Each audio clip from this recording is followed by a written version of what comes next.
صباحك سعيد. صباحك سعيد مع نهى سعيد. صباحك ضحكة بتسكر ساعات الجاي. النهاردة هحكي لكم حكاية. بنتي في تانية كلية، لما كانت في تانية ابتدائي اللي هو جريد 2 جالي استدعاء ولي أمر، ولأني مش متعودة غير على جوابات الشكر والترشح للأم المثالية، وحتى أخوها الكبير الولد عمره ما جالي استدعاء. سألتها ليه يا بنتي؟ قالت لي مدرسة الماث اللي هو الحساب على أيامنا ضربتني 20 مسطرة لأني معرفتش أقرأ راس السؤال. بالمناسبة راس السؤال ده هي كانت بتعرف تقراه كويس جدا.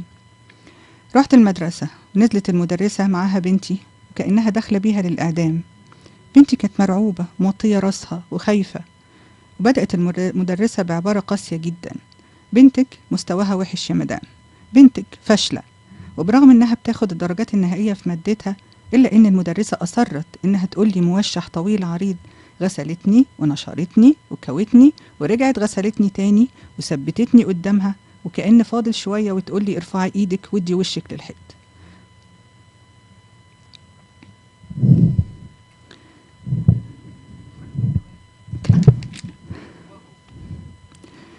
وطبعا لازم تحشر لي شوية كلمات انجليزي، وبصراحة احنا عملنا اللي علينا وانتوا المفروض تعملوا اللي عليكم يا مدام.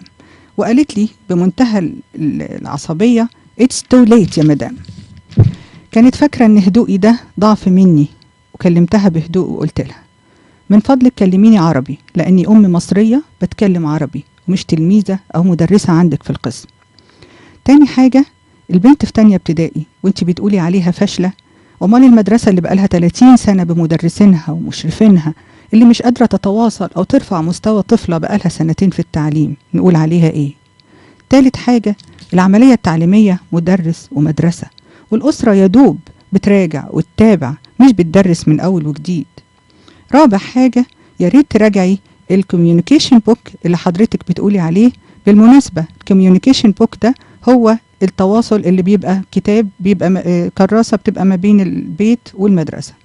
يا ريت حضرتك تراجعيها وتشوفي الغلطات الإملائية وتصححوا أخطاء المدرسين اللي ما بيعرفوش يكتبوا لا عربي ولا إنجليزي. خامس حاجة، لازم أطلب من إدارة المدرسة تحويلك للتحقيق، علشان ما ينفعش أي حد تربوي يجيب البنت ويقول لها قدامها إنها فاشلة. سادس حاجة، هبعت شكوى للوزارة أحكي لها اللي حصل، وأطلب منهم يحققوا مع حضرتك ويقيموا المدرسة ومستواها.